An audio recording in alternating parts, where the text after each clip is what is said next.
Stop me if you've heard this one. Imagine you and a friend are waiting to meet a colleague in a cafe. Let's call it Fart Bucks. And like some of the other customers in the cafe, the two of you have elected to wait for your colleague to arrive before ordering. You inform the staff of this and all seems well. Next thing you know, you are confronted by two police officers who accuse you of loitering. They're not bothering anyone else, just singling out you and your friend for no apparent reason that they can see. After your release and the social media-fueled public outrage, Fartbucks Incorporated issues a public apology and invites you to endorse their new sensitivity training program for employees. You agree, but can't help feeling like the fundamental problem here has not necessarily been identified. It'd be nice to do that, right? To that end, I'd like to parse the past progression of the prohibition on pausing in a public place for a protracted period without apparent purpose, particularly as it presents public employees like police with a pretext to push around plainly persecuted parts of the populace with impunity.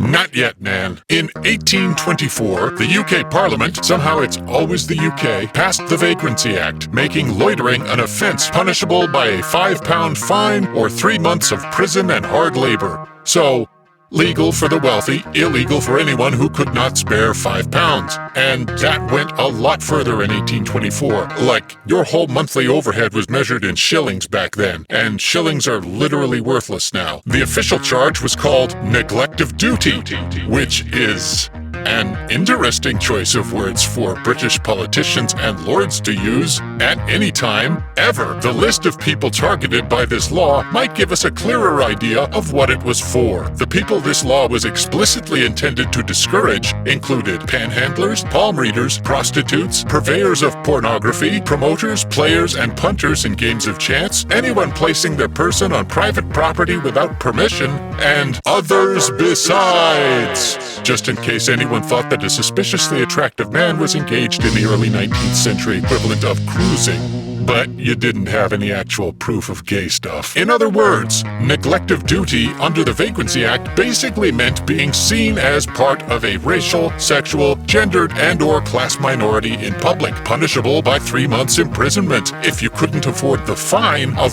what would be about $200 American today. You know. Hang on, buddy, we'll get there. In the United States, loitering laws are worded to include anyone, but their applications are pretty transparently uneven. Again, targets can be identified by the proximity of their presentation to purportedly pernicious pursuits, as perceived through the prejudices popular among police. So, you know, black people, indigenous people, the homeless, women, sidewalk artists, skateboarders, anyone even vaguely queer-looking, or especially any combination thereof. In fact, there are still cities in the United States and Canada with laws on the books that prohibit the presence of black men and people from First Nations after sundown. One city in Ontario still has a bylaw against women going out after dark, but if she absolutely has to go out, she's legally in the clear if she brings a lantern and, I'm not kidding, a shotgun.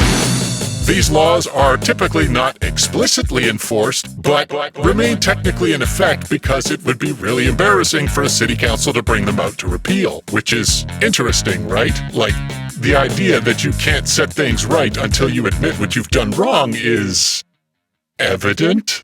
But also, I'm kind of in favor of the whole women can carry shotguns anywhere thing.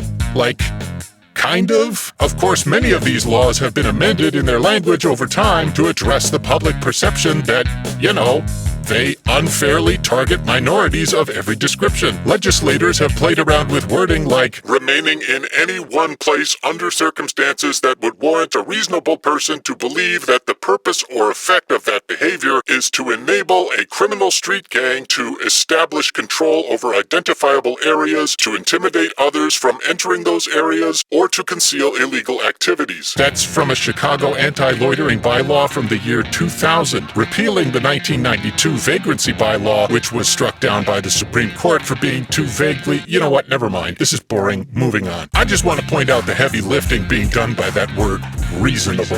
If you're going to write policy, it might be helpful to use language that isn't calculated to implicitly justify racial profiling without saying it out loud. Unless, that's what you're going for, in which case, fuck you. Not to get all critical theory or whatever, but can we really trust people who keep showing us their collectively violent, racist, queer-hating ass to decide what reasonable is? And the same goes for legislators. They show their whole collective racist ass all the time, in so many ways. And that, despite what I'm going to call for the sake of brevity, good intentions, affects how legislation is conceived, worded, and ratified.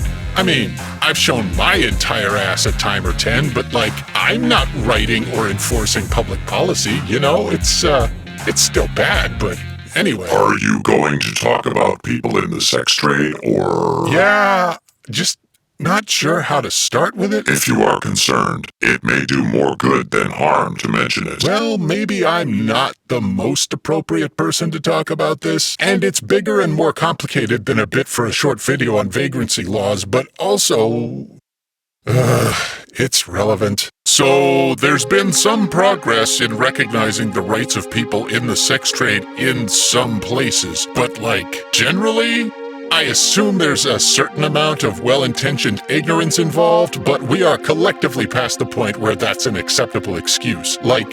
Just listen to the people affected. It isn't as if they're trying not to be heard. From misogyny to paternalism to racism to homophobia and transphobia to legislation built on all of that, it's a clusterfuck with multiple strata of clusterfuckery. Laws against vagrancy and loitering are used specifically to target people on these intersections. Police have a track record of stopping and searching women on the street, especially Black, Indigenous, and/or trans women. If they find so much as a condom in her purse, in many jurisdictions, that's enough to detain her on suspicion of illegal sex work, because nobody uses condoms for anything else. From there, she might be arrested, assaulted, or blackmailed. It depends on what the officer feels is reasonable. Now, in the view of a reasonable bystander, that's immediately 3 or 4 kinds of f***ed up. In the view of a cop or legislator or podcaster or children's author who wants to push such women out of public spaces, well, thank goodness loitering is an offense, or we might never have caught her standing there minding her business like she was waiting for a bus, man. Again, this deserves more attention and detail, and I'm hoping to eventually know enough about it to give it the attention it deserves. Or, better yet, collaborate with someone who does. DMs are open if this is you. Also, if you're interested, Mexi has a much more nuanced, critical video about this, and the link to it is in the description. But this, to me, is just one more thing that exposes the illegality of loitering to be a cartoonishly obvious tool for rationalizing and justifying institutional prejudice and violence. I was going to say. Oh my God, I'm turning into him, aren't I? In other words, laws against loitering or vagrancy are a convenient substitute for probable cause, an excuse for police to interrogate, search, and arrest people who are just existing in public at the inconvenience of, how do I put this? You know what? I see you, Tankenstein. I'm guessing you've got something to say about it. Well, if you're asking. Yeah, why not? Thank you. To begin with, the complex intersection of racialized, gendered, sexual, and economic stratification finds perfect expression under capitalism. I fucking knew it.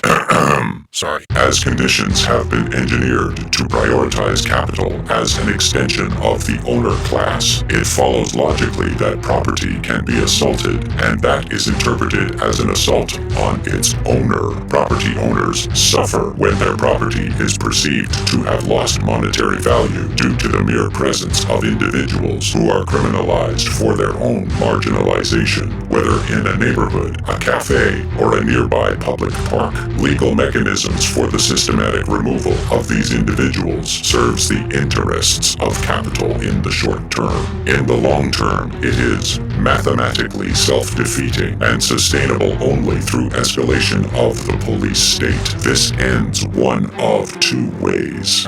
Shit. Either the populace populace submits to an increasingly comprehensive system of privation and control, or we collectively cease to tolerate coercion by economic elites, expropriate and redistribute their assets, overthrow their servants in government, and transition to a system of collective economic governance by consensus. So, like a French Revolution? More like a Cuban revolution. So, no guillotines? No bourgeoisie.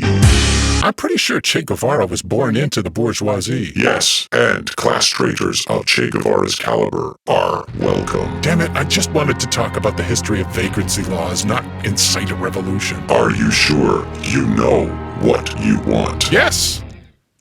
Okay, no, not totally. Ugh, man, this monster has a lot of tentacles, huh? There's a reason Hobbes named the state Leviathan. Wait, you mean the tiger from Calvin and Hobbes?